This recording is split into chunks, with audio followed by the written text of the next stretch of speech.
Bonjour, je m'appelle Gareth Lucas et voici Bastien Rasier. Nous vous souhaitons le bienvenu dans l'univers biomédical. Nous sommes tous deux étudiants au sein de l'Université de Lorient en licence professionnelle ingénierie et maintenance biomédicale. Dans le cadre de notre projet d'études, nous avons à réaliser une vidéo permettant de voir ce qu'est le métier de technicien en maintenance biomédicale. Nous voici maintenant au sein d'un atelier biomédical. Mais tout d'abord, qu'est-ce qu'un technicien biomédical, Gareth? Un technicien biomédical fait partie de la famille des ingénieries et maintenance technique. Tout à fait. Son métier consiste à installer, maintenir, effectuer des contrôles de qualité et assurer la traçabilité des interventions concernant les dispositifs ou équipements biomédicaux dont il a la charge. Bien sûr. Il peut aussi réaliser des cahiers des charges de façon à procéder à un appel d'offres lorsqu'on prévoit d'acheter de nouveaux matériels. Oui. Il doit aussi former d'autres techniciens sur les actions de maintenance à réaliser sur un de ces dispositifs. Évidemment. Et également, il doit former le personnel soignant sur l'utilisation de matériel biomédical. C'est pas sorcier. Enfin, il doit aussi participer à la gestion des risques et au suivi des dossiers de matériel-vigilance. Voilà.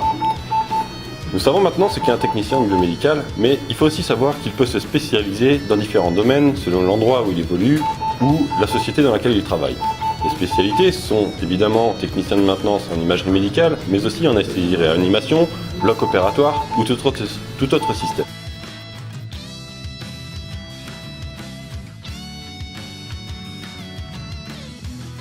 Le métier de technicien de maintenance biomédicale peut être divisé en 3 secteurs d'activité.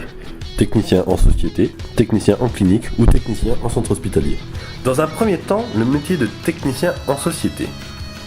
Tous ces techniciens sont spécialisés dans certains domaines, que ce soit l'imagerie, le laser, l'anesthésie-réanimation ou tout autre. Leur travail consiste à réaliser l'installation et la mise en service de dispositifs médicaux. Ils ont aussi bien sûr à gérer les maintenances préventives et curatives de ces dispositifs et à planifier leur semaine de travail. Ces techniciens passent généralement beaucoup de temps sur les routes afin de se rendre chez leurs différents clients et comptent très rarement leurs heures. Leur zone d'activité varie de 2 à plus d'une dizaine de départements en fonction de la criticité des dispositifs dont ils ont la charge. Des conditions de vie parfois difficiles, régies par des nuits à l'hôtel et des repas pris en solitaire au restaurant. En début de carrière, les salaires sont aux alentours de 2100 € bruts par mois, plus véhicules et téléphones de fonction. Bonjour. Bonjour. Gareth Lucas, Société Dragueur. Je vous ramène un équipeur de remplacement pour celui que vous avez en panne. D'accord, très bien. Et... je vous donne celui-là, je vois juste une D'accord. signature. Ouais. Et elle doit être réparée sous une semaine. D'accord, ça marche. Bon, bon après-midi. Ouais, aussi.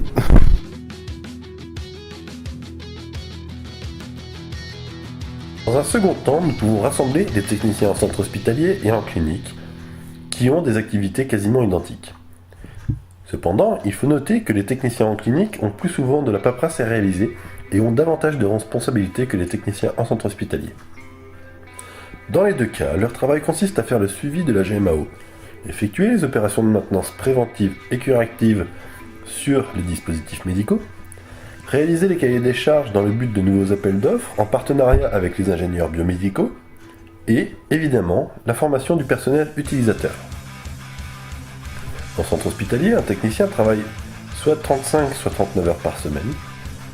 Il a un salaire en début de carrière d'approximativement 1450 € brut par mois selon les grilles salariales de la fonction publique.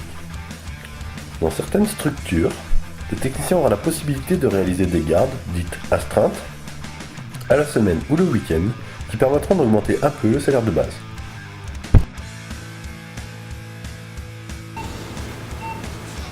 Allez, monsieur Dupont, maintenant on vous entend. Bon, bah c'est bon, tu vas pouvoir y aller. Ok. Bon, attends, j'ai pas de gaz, Allez, je vais repasser en manuel.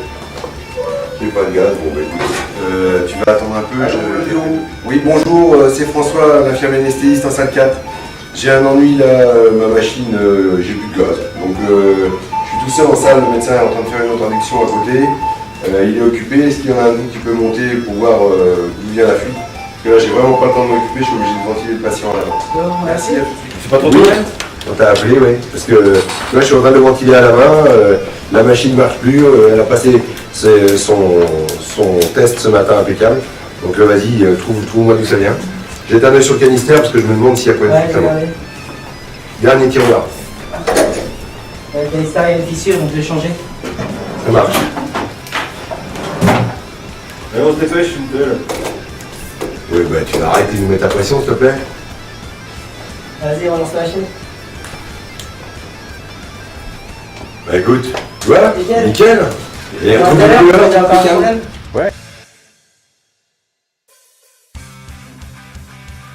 Voilà. Alors j'ai fait donc une petite intervention sur le respirateur de la salle de bloc.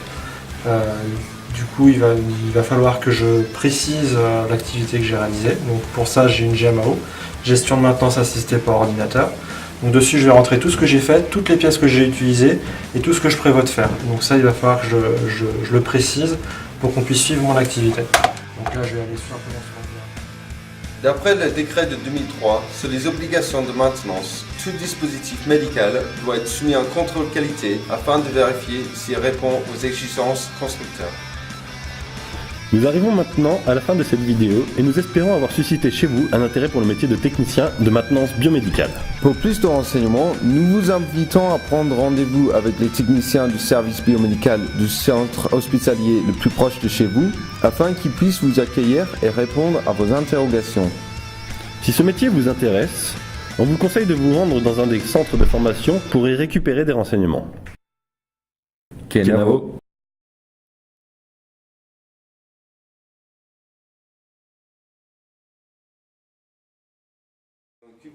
De former les gens utilisateurs.